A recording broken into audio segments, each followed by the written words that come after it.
আমার ধারণা ছিল না। আমার ধারণা ছিল কি যে চা বাগানে মনে হয় সব হিন্দুরাই কাজ করে, এখানে 95% সবাই মুসলমান, সবাই এই এলাকায় চা বাগান দিয়ে ভরা।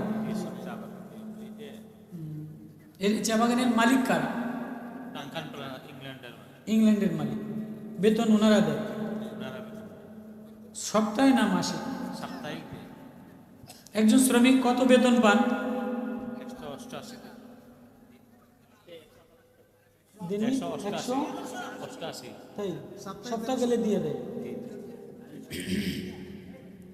এই এলাকায় যারা আবাদি বসবাস, এটা নতুন না অনেক পুরাতন থেকে? আদি যুগ থেকে এটা 200 বছর। মাশাআল্লাহ।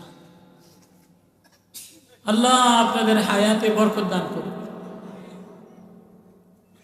আল্লাহর কাছে শ্রমিক যারা, তারা আল্লাহর বন্ধু।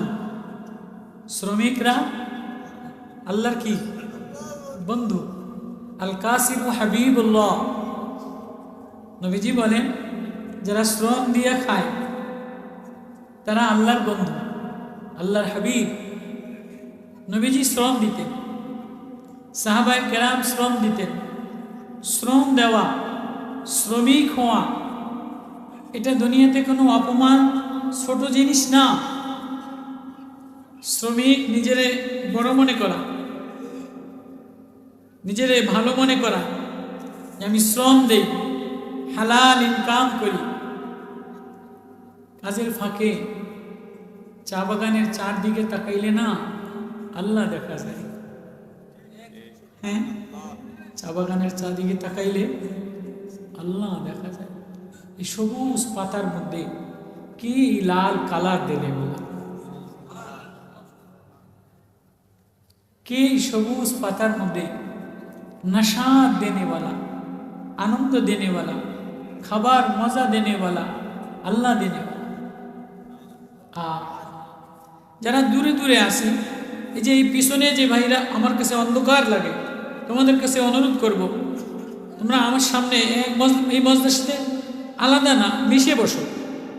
এই যে এই পাশে যারা আলাদা ফাঁকা হয়ে বসে, সবার কাছে আমার দাবি করজোর করে অনুরোধ করব, এই ছেলেরা, এই আসো না। আমি আজকে তোমাদের এখানে বক্তা না, আমি তোমাদের এখানে কি না বক্তা, আলাদা এক জিনিস।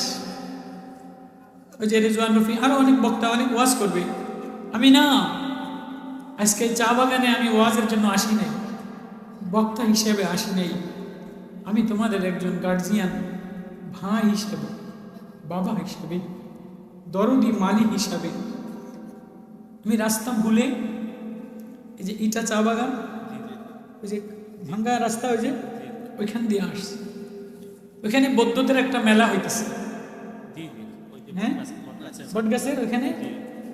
পুরা রাস্তায় যখন অন্ধকার আন্ধিরা দেখলাম, নেটওয়ার্ক কাজে লাগে না, হ্যাঁ, ফোনে কাউরে পাই নাই, কোনো মানুষও পাই নাই। তো পুরাই বাগান পাড়ি দিয়ে আইসা যখন এক মেয়ের কণ্ঠে হিন্দুদের রাক্ষসের কাহিনী শুনলাম, তখন না আমার বুকটা ঝাঁঝরা ঝাঁঝরা হয়ে গেছে।